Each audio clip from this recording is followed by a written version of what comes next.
In 922, an Arab diplomat named Ahmad bin Fadlan was sent from Baghdad on a mission to the Volga Bulgars.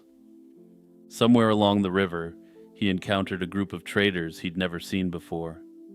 These men were towering and blond, with tattoos from their necks to their hands, and they carried axes and swords. He watched as they conducted a funeral involving a burning ship for one of their chieftains. He was looking at Norsemen, and they were a very, very long way from Scandinavia. But here's the thing most people don't fully appreciate. The Viking world wasn't a line drawn from Norway to England and back. It was a web that stretched from the frozen coasts of Newfoundland to the sun-scorched walls of Seville, from the marble halls of Constantinople to the merchant stalls of Baghdad. No civilization of their era covered more ground, and the arguments over just how far they reached are still generating debate among historians. The most famous claim to Viking range is North America. The Norse sagas had long spoken of lands to the west discovered by Leif Erikson around the year 1000. For centuries, mainstream scholarship treated these as semi-mythological. That changed in 1961, when a Norwegian team began excavating a site at L'Anse aux Meadows on the northern tip of Newfoundland. What they found was unambiguous: 8 timber-framed turf structures built in a distinctly Norse style, a forge, workshops, and evidence of iron smelting. Radiocarbon dating initially placed the settlement around 990 to 1020, and a 2021 study using a solar storm marker in tree rings pinpointed the occupation to exactly 1021. This remains the only confirmed Norse settlement in the Americas. But was it the furthest west they went? That's where it gets complicated. Evidence recovered at L'Anse aux Meadows includes butternuts and butternut wood, neither of which grows anywhere near Newfoundland. The closest natural source is hundreds of miles south, around New Brunswick or the St. Lawrence Valley. This strongly suggests the Norse were making expeditions well beyond their base camp. The settlement itself appears to have been a staging post and not a permanent colony, since there are no burials, no signs of agriculture, and no livestock pens. The Norse came, gathered resources, and left within roughly a decade. The question of whether they pushed even further has produced spectacular false starts. In 2015, archaeologist Sarah Parcak used satellite imagery to identify a site called Point Rose on Newfoundland's southwest coast. Initial excavations turned up what appeared to be a turf wall and evidence of iron working. But by 2017, further investigation concluded there was no evidence whatsoever of Norse presence. The turf wall was natural, and the iron was bog iron deposited by geological processes. Then there's the Kensington Runestone, found in Minnesota in 1898, which purports to record a Norse expedition into the North American interior in 1362. The scholarly verdict has been consistent since its first examination in 1910. It's a 19th century hoax. The language is a distinctively more modern version of Swedish, not a medieval Scandinavian language. The inscription also shows minimal weathering, despite supposedly lying buried for over 5 centuries. Scholars now generally believe that it was a hoax, perpetrated by a Scandinavian immigrant to establish an imagined past connection with their new homeland.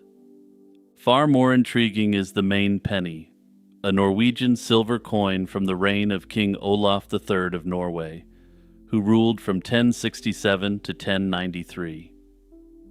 It was found in 1957 at the Goddard Archaeological Site in Penobscot Bay, Maine, a site dating to roughly the year 1200, give or take a couple decades.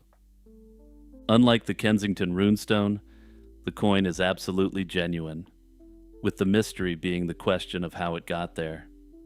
No other Norse artifacts were found at the site, but the Goddard site was a major hub of indigenous trade networks stretching from the Great Lakes to Labrador. The scholarly consensus is that the coin reached Maine through native trade, and then passed hand to hand from Norse sources further north. It doesn't prove Vikings walked on Maine soil, but it proves their material world extended further than their physical presence. While the westward push gets the most attention, at least in North America, the Viking raids into southern Europe were arguably more audacious. In 844, a Norse fleet sailed up the Guadalquivir River and took the city of Seville, holding it for weeks before being driven out by the forces of the Emir of Seville. The counterattack was devastating, and somewhere between 500 and 1,000 Vikings were slain, and 30 of their ships destroyed using an off-brand version of Greek fire. Around 860, a fleet reportedly led by Bjorn Ironside and Haystein, yes, of Crusader Kings fame, pushed through the Strait of Gibraltar and into the Mediterranean proper. They raided the coast of North Africa, struck targets in southern France, and sacked the Italian city of Pisa, before continuing on toward Sicily. Whether they actually believed they were attacking Rome, as some later sources claim, is debatable, but the sheer geographic scope of the expedition is staggering. Vikings in the Mediterranean, raiding Islamic Spain and North Africa and Christian Italy in the same campaign. It reads like fiction, but the Arab, Frankish, and Italian sources all corroborate it independently. The eastern expansion is where the Viking reach becomes truly global. The Varangians, predominantly Swedish Vikings who settled across what is now Russia, Belarus, and Ukraine, followed the Eurasian Great Rivers to their ends. On June 18, 860, a fleet of roughly 200 Viking ships carrying an estimated 20,000 warriors attacked Constantinople itself. It was the richest and most fortified city in the known world, a city coveted by every conqueror and raider imaginable. The assault was documented by Patriarch Photius, who witnessed it firsthand. The Norsemen plundered the suburbs and coastline around the Sea of Marmara. However, they failed to breach the formidable Theodosian walls, a massive triple-layered defensive system with towers and moats that protected the landward side. These walls, among the strongest fortifications in the medieval world, prevented direct assault and ensured the city itself remained secure. Lacking siege equipment and facing a well-defended core, the Vikings could not penetrate the defenses. According to later Byzantine sources, the attack ended abruptly, sometimes attributed to a storm or divine intervention. However, despite this rocky beginning, the Byzantines respected the Viking raiders, and eventually, the relationship became less adversarial. The Varangian Guard, an elite unit of Norse and later Anglo-Saxon warriors, served as personal bodyguards of the Byzantine emperor. But Constantinople wasn't the end of the line. The Volga trade route carried Norsemen south and east into the Islamic world. Viking merchants appeared in Baghdad by the mid-9th century, trading furs, honey, and human beings for the silver that fueled Scandinavian economies. In 913, a force of 500 ships launched a massive raid on the Caspian Sea coast, pillaging the regions of Gorgan, Gilan, and Mazandaran in present-day Iran. These were full-scale military operations conducted thousands of miles from Scandinavia and Russia, where these Vikings were based. Perhaps the most poignant illustration of Viking Eastern ambition is the expedition of Ingvar the Far-Traveled, who departed Sweden in the late 1030s with 30 ships. His fleet sailed through the Russian river systems to Novgorod, then Kiev, eventually reaching the Black Sea and the territory of Georgia, where they fought a number of pitched battles. Only one ship returned, and 26 runestones were erected across Sweden to commemorate the men who didn't come back. This is the largest single collection of memorial runestones for any Viking expedition. They stand as quiet testimony to how far ambition could carry a Norse crew, and how far from home they were willing to die. So where was the absolute furthest point the Vikings reached? It depends on how you measure it. If we're talking confirmed boots-on-the-ground archaeological evidence, It's Lonso Meadows, roughly 4,000 miles west of Scandinavia.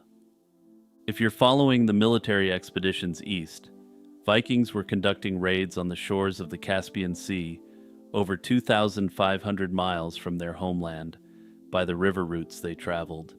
If you're counting trade and diplomatic contact, Norsemen were present in Baghdad, deep in the heart of the Abbasid Caliphate, though there, they were definitely acting as traders, not raiders. The historical arguments aren't really about whether the Vikings got to these places. The evidence for their presence in North America, the Mediterranean, Constantinople, and the Caspian is solid. The debate is about the gray areas and whether they pushed further into the North American interior. It's also about whether individual Norsemen wandered even further than the expeditions we can clearly document.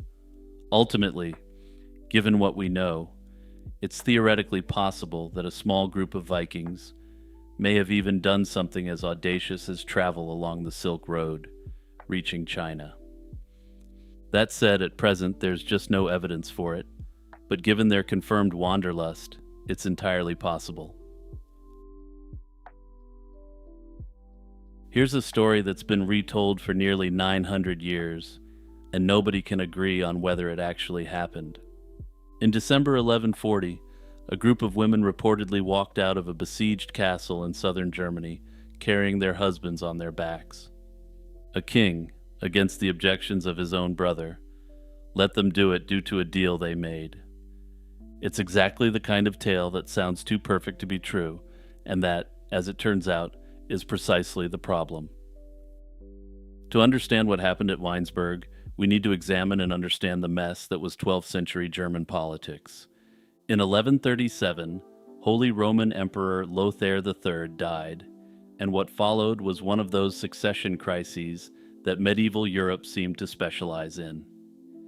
The obvious heir was Henry the Proud, Duke of Bavaria and Saxony, head of the powerful Welf dynasty and Lothair's son-in-law. He had the military strength, the political connections, and every reasonable expectation that the crown would pass smoothly to him.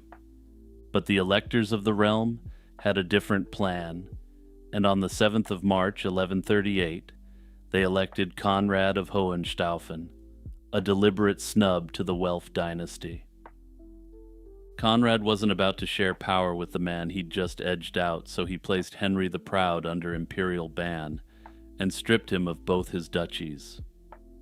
The powerful holdings of Bavaria and Saxony were gone in a single stroke, and the Welfs and their loyalists, predictably, didn't take this well. What followed was an escalating civil war between two of the most powerful families in the Holy Roman Empire, the Hohenstaufen and the Welfs. It's a conflict whose echoes would eventually give rise to the Italian words Guelph and Ghibelline, labels for factions that would go on to define Italian politics for centuries. But in 1140, it was still a very German affair, fought castle by castle and town by town across Swabia. Weinsberg was a small fortified town near Heilbronn, in what's now the state of Baden-Württemberg. Its castle sat on a hill overlooking the Weinsberger Tal, and by 1140, it had become a Welf stronghold held by Welf VI, the brother of the now-deceased Henry the Proud. Conrad III decided to break Welf power in northern Swabia, and Weinsberg was his target. He brought what amounted to the bulk of his army south, accompanied by his elder brother Frederick, Duke of Swabia. Welf VI attempted to relieve the castle with a field army and was decisively beaten by Conrad and Frederick's combined forces on the field. With no relief coming and no prospect of holding out, the defenders of Weinsberg had no choice but to negotiate a surrender. And it's here, at the moment of capitulation, that the story takes its famous turn. According to the account that's come down to us, Conrad offered terms that were harsh but not unusual for the period. The men inside the castle, the garrison, the Welf loyalists, anyone who'd taken up arms, would face the king's judgment, which in this context meant certain doom. but the women would be allowed to leave freely, and each one could take with her whatever she could carry on her shoulders. It was a standard concession since women and children were frequently granted safe passage in the aftermath of medieval sieges. The stipulation about carrying possessions was, on its face, a small mercy, letting them leave with some clothing, perhaps some valuables, rather than walking out empty-handed. But the women of Weinsberg, so the story goes, had a very different interpretation of what counted as their most valuable possession. When the gates opened and the women emerged, they weren't carrying bundles of clothing or bags of silver. Each woman had her husband on her back. They'd taken the king's words at face value, and they could carry out whatever they valued most, and what they valued most was their men. The story goes that some of Conrad's advisors were furious. His brother Frederick reportedly objected, arguing that this wasn't what the king had intended, and that the women were making a mockery of the surrender terms. But Conrad, and this is the part that's kept the story alive for chroniclers in the early years, supposedly refused to go back on his word.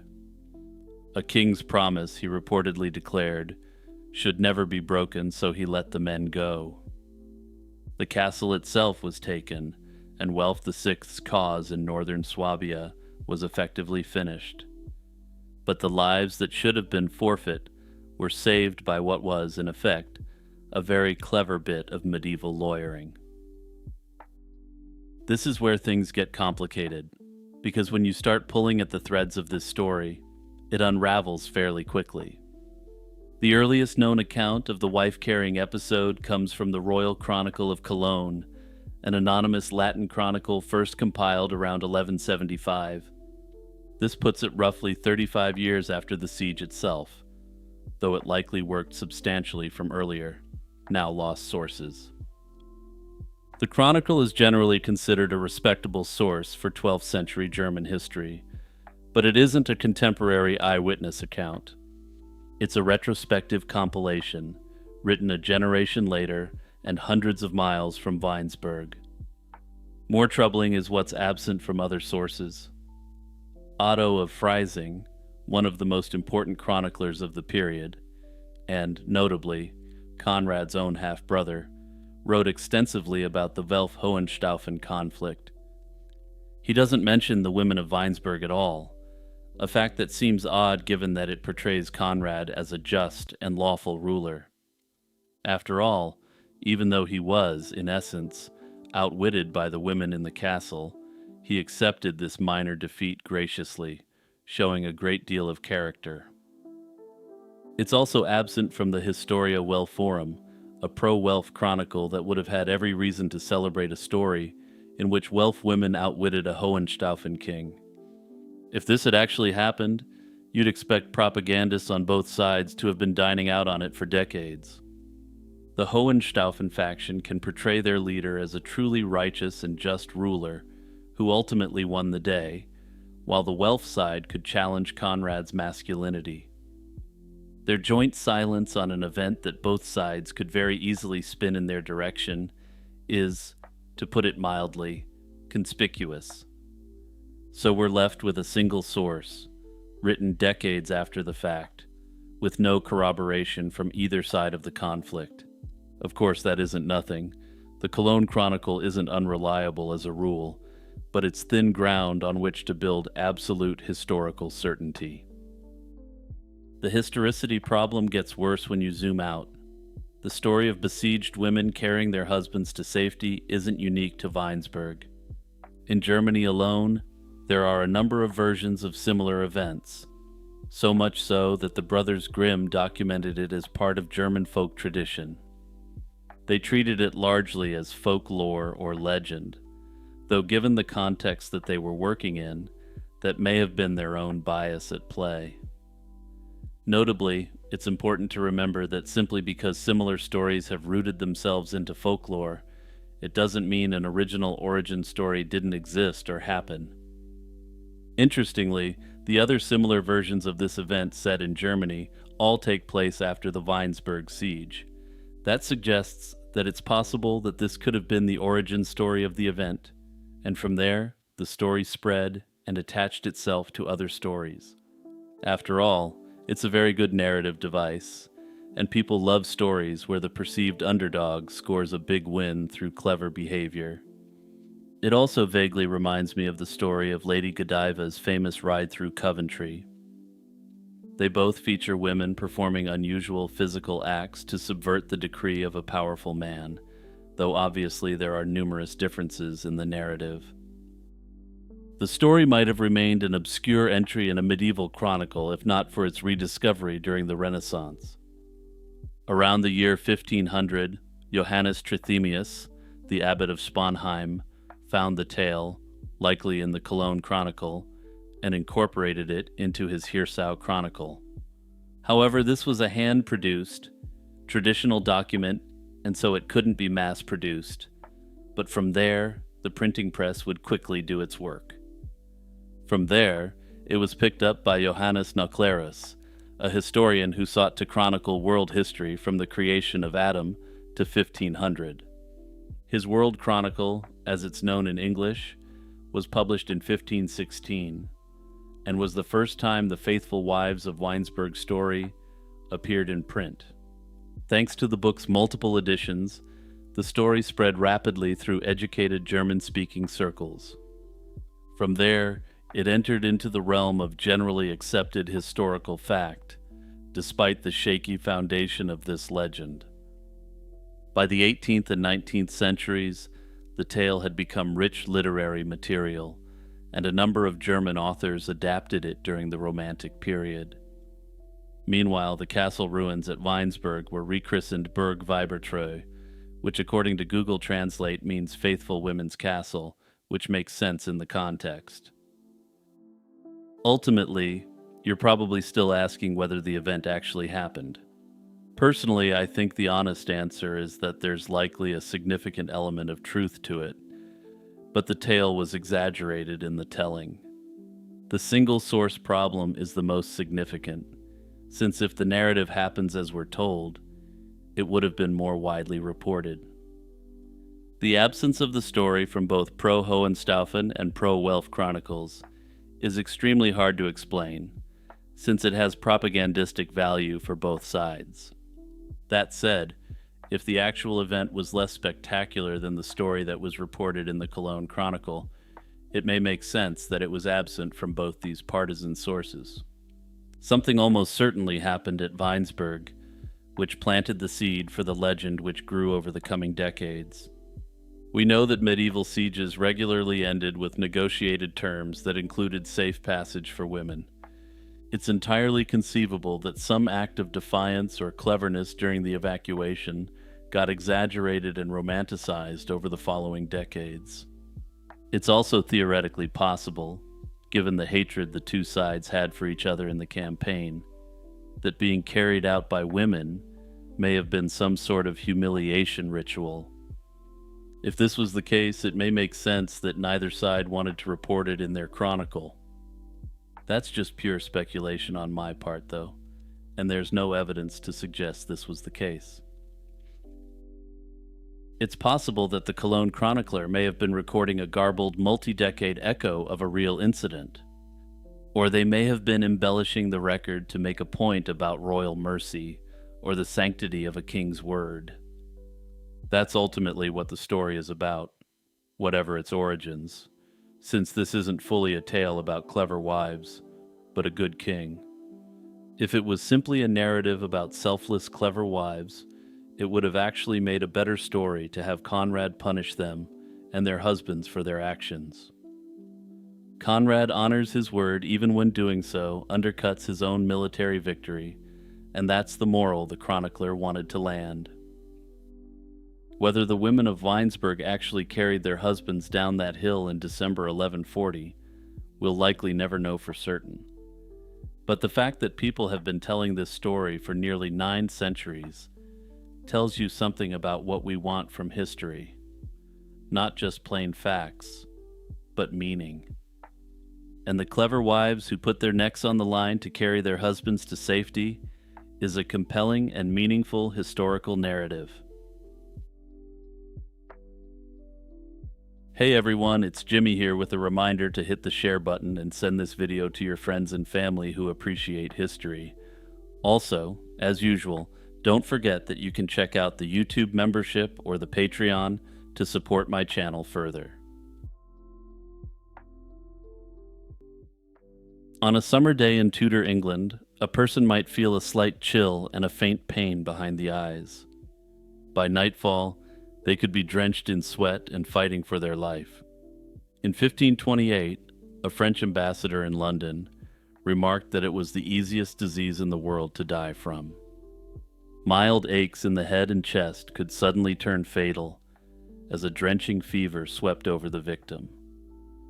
This swift and deadly illness was the notorious English sweating sickness, a mysterious epidemic that struck fear into rich and poor alike. The first outbreak of sweating sickness erupted in 1485, just as Henry Tudor seized the English throne, and a terrifying contagion swept through London. Contemporary reports claim that roughly 15,000 Londoners, nearly one-third of the city's population, perished in 6 weeks. The disease was so feared that the new king postponed his coronation to avoid infection. Then, as abruptly as it appeared, the outbreak vanished completely by the autumn of 1485. Over the next few decades, the sweat returned in sporadic waves. In 1502, the illness may have even taken the life of Prince Arthur, the eldest son of Henry VII. Another outbreak hit in 1507, followed by a much larger epidemic in 1517. Each time, the illness raged for only a few weeks before fading away again. This pattern of sudden, short-lived epidemics made the sweating sickness stand out from other pestilences of the era, which typically lingered for months or years. The most devastating wave struck in 1528, spreading terror across England and even reaching into parts of continental Europe. The epidemic of 1528 began in London in late spring, then rapidly swept across England, sparing only the far north, and even crossed the sea. In London, the death toll climbed so quickly that King Henry VIII fled his capital in a panic. Henry VIII, often remembered as a bold monarch, was in fact a notorious hypochondriac. When he learned that the dreaded disease was back, he broke up the royal court and fled to the countryside, moving between safe houses. Courtiers with means also fled, while the poor had no choice but to remain crowded in the disease-ridden city. Even the king's inner circle wasn't spared. Anne Boleyn fell ill with the sweat while sheltering at her family's castle in Kent. Despite Henry's professions of love, he kept his distance, and instead dispatched his physician, along with a heartfelt letter, to care for Anne. Fortunately, she survived her bout of sickness. Many others at court were less lucky. Thomas Cromwell lost his wife and 2 daughters in the 1528 outbreak, and the Duke of Suffolk lost 2 young sons to the disease. Even the powerful Cardinal Wolsey was infected, though he managed to recover. From England, the 1528 epidemic leapt to mainland Europe. Merchants or travelers carried the disease to the port of Hamburg, where it arrived by July 1529. From there, the sickness spread across other parts of Germany and into Scandinavia, causing brief but lethal outbreaks in cities from Cologne to Stockholm. Strangely, it never penetrated France or Italy at all, despite frequent travel by German merchants and nobles to those regions. By the end of 1529, the sweat had entirely vanished from Europe as suddenly as it had appeared, and it never returned to the continent. What made the English sweat so frightening was the speed of its course. A prominent physician of the time, John Caius, who treated victims during the final 1551 outbreak, recorded that the sickness typically began suddenly. Victims first had the chills and then experienced violent shivering, dizziness, headache, and intense pains in the neck and limbs. Within mere hours, This cold stage gave way to a raging fever and drenching perspiration. Patients became feverishly hot, delirious, and desperately thirsty as their hearts pounded. Many felt an overwhelming urge to sleep, which Caius warned was often a fatal omen. If a sufferer succumbed to that drowsiness, they might never wake up. Astonishingly, a full cycle of the illness could run its course in a single day. People were either dead or recovering within about 24 hours of the first symptoms. Unlike diseases such as bubonic plague, the sweating sickness produced no telltale swellings or sores on the body. Its signature feature was the extensive clammy sweat, accompanied by a feeling of suffocation and chest pain. The illness struck most often in the warmer months of summer and early autumn, and it could recur in the same person, so surviving one attack didn't grant immunity. Some individuals, such as Cardinal Wolsey, endured multiple bouts over the years and lived to tell of it. But in many areas, the death rate was ghastly. Reports from the time claimed mortality as high as 30% to 50% of those who caught the sweat. With no understanding of the cause and no effective treatment, Tudor physicians and patients were left helpless against this aggressive affliction. The question of what the sweating sickness was has puzzled physicians, scientists, and historians for centuries. Even in the 1500s, people recognized it wasn't like the epidemics they knew. Lacking any germ theory, Tudor doctors blamed bad air or poisonous mists for the illness.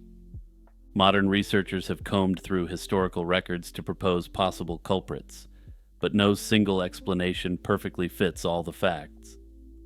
One theory is that the sweat was triggered by a hantavirus infection, a type of virus carried by rodents. Hantaviruses can cause severe acute illnesses and have sparked deadly outbreaks in other times and places, which makes this an intriguing possibility. Another hypothesis is that the disease was a form of inhaled anthrax poisoning, perhaps from handling contaminated wool, which can cause sudden fever and sweating if breathed in.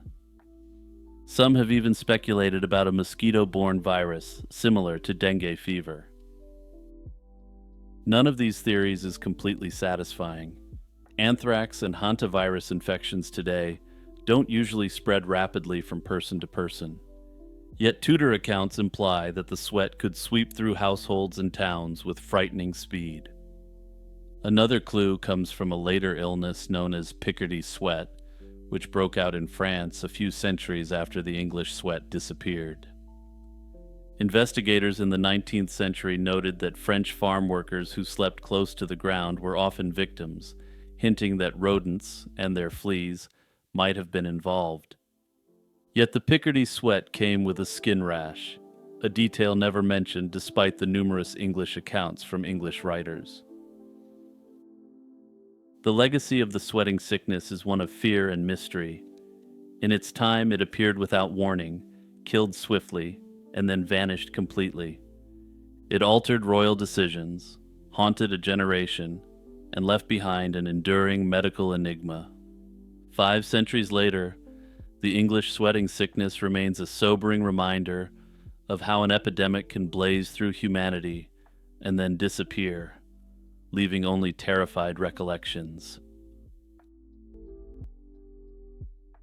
Imagine a dusty storage room in the labyrinthine depths of the Topkapi Palace in Istanbul in the autumn of 1929.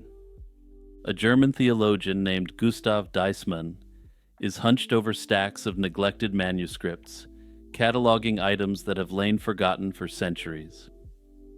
The Ottoman Empire has collapsed, the Republic of Turkey is barely 6 years old, and no one is quite sure what treasures lie buried in the old Sultan's palace.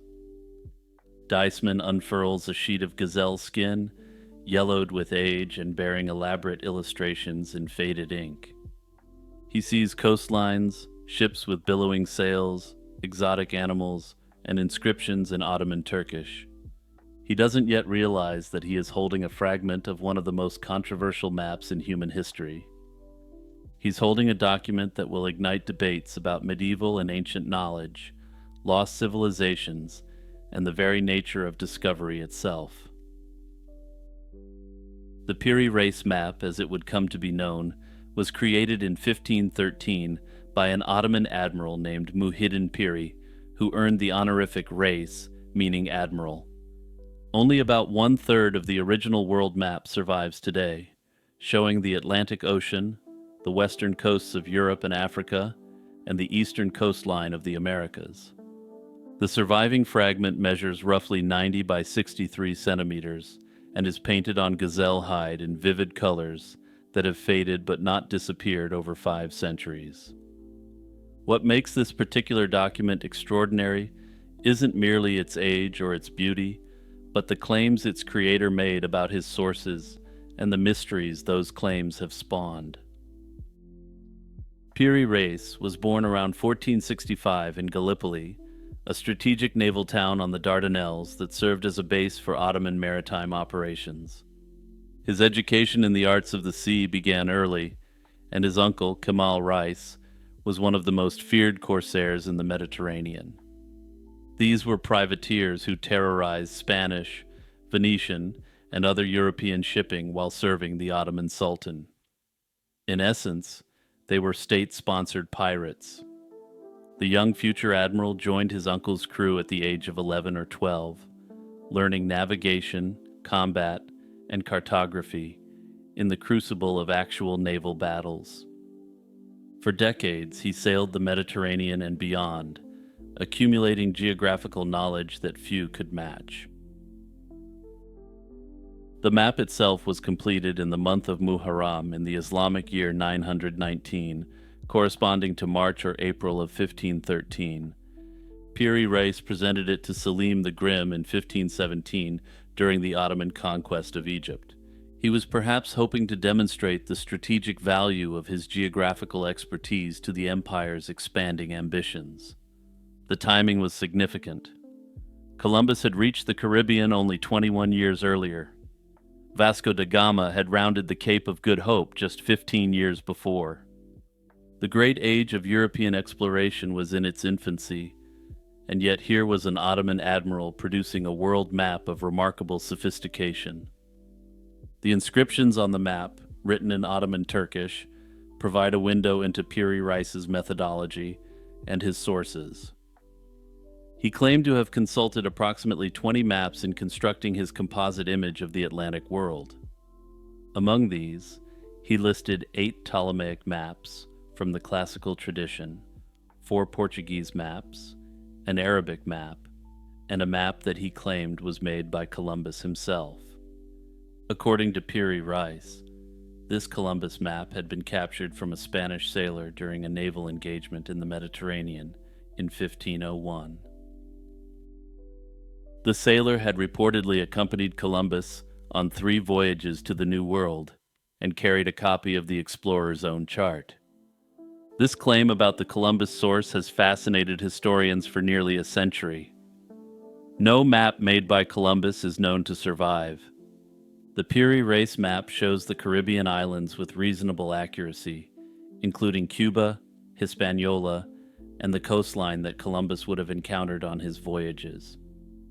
The depiction isn't perfect, but it is consistent with the fragmentary knowledge that Spanish explorers possessed in the first decade of the 16th century. The shape of the islands, their relative positions, and certain specific details all point toward an early Spanish original. The controversy that has swirled around the Piri Reis map for decades, however, has less to do with Columbus than with the strange landmass depicted at the southern edge. The coastline extends southward from what appears to be South America, curving dramatically toward the east, in a manner that has provoked wild speculation. In 1960, a professor of history at Keene State College in New Hampshire, named Charles Hapgood, made a startling claim. He argued that this southern portion of the map depicted the coastline of Antarctica, and not merely Antarctica as we know it today, but Antarctica as it would appear without its ice sheet. Hapgood published his theory in a book called Maps of the Ancient Sea Kings, proposing that the Piri Reis map preserved geographical knowledge from a lost civilization. The implications of Hapgood's theory were extraordinary. Antarctica was not officially discovered until 1820, more than 3 centuries after Piri Reis created his map. Hapgood's book attracted the attention of fringe theorists, ancient astronaut enthusiasts, and Atlantis believers, who seized upon the map as evidence for their various speculations. The scholarly consensus, however, offers a far more mundane explanation.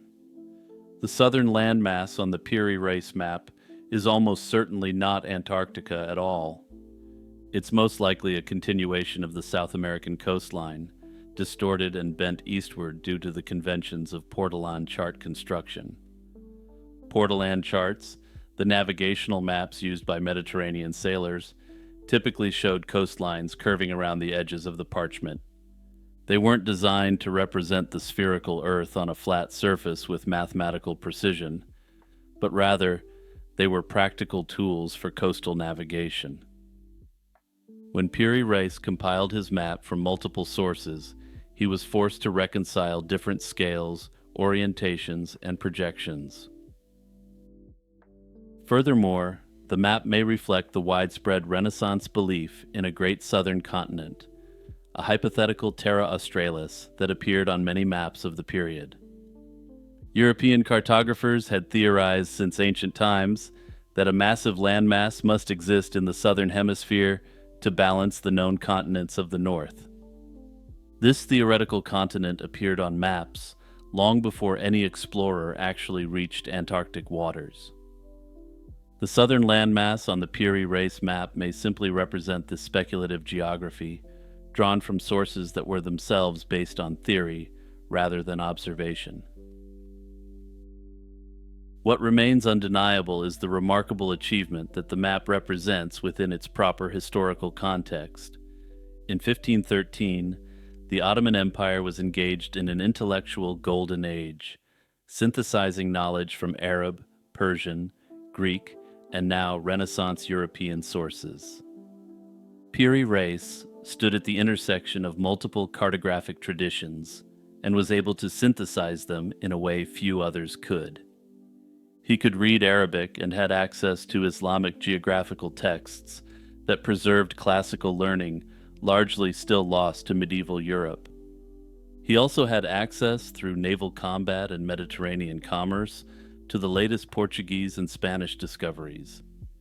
His map represents a moment of extraordinary cultural exchange, when information flowed across hostile borders and religious divides through the universal language of trade and conflict. Piri Reis would go on to produce an even more impressive work called the Book of Navigation in English, completed in 1521 and revised in 1525. This comprehensive atlas of the Mediterranean contained over 200 detailed charts and sailing directions, representing decades of accumulated maritime knowledge. He continued to serve the Ottoman Navy into old age, eventually rising to the rank of Admiral of the Fleet in the Arabian Sea. After an unsuccessful campaign against the Portuguese in the Persian Gulf in 1552, he returned to Egypt, where he was accused of abandoning his fleet. The Ottoman governor of Egypt ordered him beheaded, and the great cartographer died in disgrace, and his world map was rolled up and forgotten in a palace storeroom.